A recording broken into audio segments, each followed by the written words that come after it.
قصہ بنی اسرائیل کے دو بھائیوں کا۔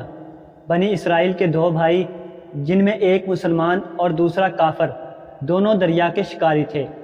بنی اسرائیل میں دو بھائی تھے جن میں ایک مسلمان تھا اور دوسرا کافر، اور تھے دونوں دریا کے شکاری۔ کافر بت کو سجدہ کرتا تھا، مگر جب مچھلیوں کے لیے جال دریا میں ڈالتا تو اس قدر مچھلیاں اس میں آ جاتی تھیں کہ اس کو کھینچنا مشکل ہو جاتا، مگر مسلمان کے جال میں صرف ایک ہی مچھلی آتی تھی اور وہ اسی پر صبر کے ساتھ خدا کا شکر ادا کرتا تھا۔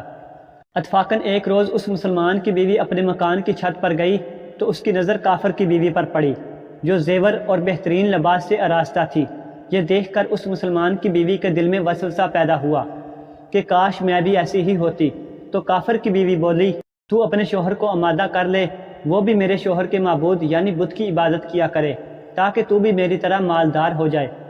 یہ سن کر مسلمان بھائی کی بیوی کچھ غمزدہ سی ہو کر نیچے آئی، اور جب اس کا شوہر گھر آیا تو اس نے بیوی کا حال متغیر دیکھ کر دریافت کیا کہ آخر کیا بات ہے جس سے تو اس قدر غمزدہ معلوم ہوتی ہے۔ تو وہ کہنے لگی، بس میاں، یا تو تم مجھے طلاق دے دو یا اپنے بھائی کے معبود کی عبادت اختیار کرو۔ یہ سن کر اس کے شوہر نے کہا، خدا کی بندی، تو خدا سے نہیں ڈرتی؟ ایمان کی دولت کے بعد یہ کفر کی باتیں کرتی ہے۔ تو عورت بولی، بس مجھ سے اب زیادہ باتیں نہ بناؤ، میں ننگی بھوکی نہیں رہ سکتی، جبکہ دوسری عورتیں اور خصوصاً تیرے بھائی کی بیوی کو تو میں دیکھ رہی ہوں کہ وہ زیورات اور عمدہ لباس سے آراستہ رہتی ہے۔ جب اس مرد مومن نے دیکھا کہ عورت ریاحت پر اتر آئی ہے اور اس کا اصرار حد سے بڑھ چکا ہے تو اس نے عورت کو تسلی دی، کہا، اچھا، گھبرانے کی کوئی ضرورت نہیں ہے، میں کل سے کاریگروں اور مزدوروں میں جا کر محنت کر کے تجھے روزانہ 2 درہم دیتا رہوں گا، تو اس سے اپنی حالت درست کر لینا۔ یہ سن کر عورت کو کچھ تسکین حاصل ہوئی اور سویرے ہی وہ مرد مومن مزدوری کی تلاش میں نکلا، لیکن کہیں اسے مزدوری نہیں ملی۔ یہ دیکھ کر وہ دریا کے کنارے پہنچا اور شام تک خدا کی عبادت میں مصروف رہ کر رات کو جب گھر آیا تو بیوی نے دریافت کیا، آج تم کہاں تھے؟ تو وہ کہنے لگا، میں بادشاہ کی خدمت میں تھا، اس نے مجھ سے 30 دن کا کام کرنے کی شرط کی ہے۔ عورت بولی کہ آخر وہ بادشاہ تم کو کیا دے گا؟ تو اس نے جواب دیا کہ میرا بادشاہ بڑا کریم ہے اور اس کے خزانے مال و دولت سے بھرے ہوئے ہیں، وہ مجھے وہ دے گا جو میں چاہوں گا۔ چنانچہ اسی طرح برابر وہ اپنے معبود برحق کی عبادت میں مصروف رہا۔ اور تیسری رات ہوئی تو بیوی نے کہا، سنو میاں، اگر کل تم نے مجھے مزدوری لا کر نہیں دی تو تم پر مجھے طلاق دینا لازم ہو جائے گا۔ یہ سن کر اس کو کسی قدر پریشانی لاحق ہوئی، اور تیسری صبح کو اس نے ایک یہودی سے کہا، کیا تم مجھے مزدوری پر لگا لو گے؟ یہ سن کر یہودی کہنے لگا کہ ہاں، تم کو مزدوری تو مل جائے گی، لیکن شرط یہ ہے کہ میرے پاس تمہارے کھانے پینے کا کوئی انتظام نہ ہوگا۔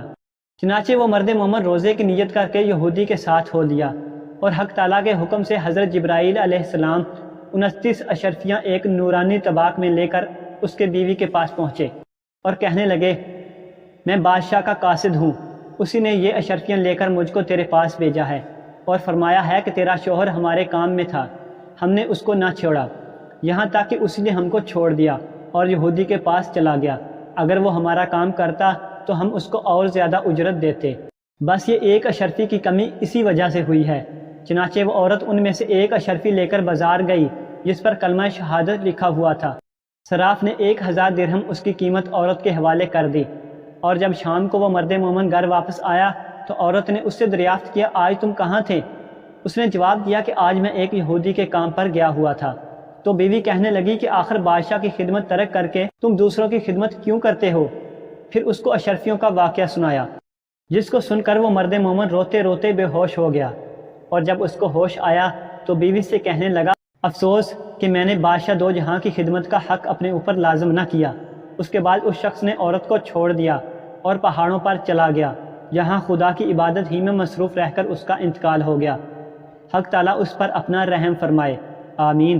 حاصل، خدا کے خزانوں میں کوئی کمی نہیں ہے، وہ بندے کو اس کی عبادت کا صلہ ضرور دیتا ہے، اگرچہ بعض دفعہ کسی حکمت کی بنا پر اس کے یہاں دیر ہو جاتی ہے، لیکن بہرحال اندھیر پھر بھی نہیں، وہ اپنے بندوں کو دیتا ضرور ہے۔ حق تعالیٰ ہم سب کو صبر اور شکر کے ساتھ رہ کر زندگی گزارنے کی توفیق عطا فرمائے۔ اللہ ہم سب کا حامی و ناصر ہو، آمین۔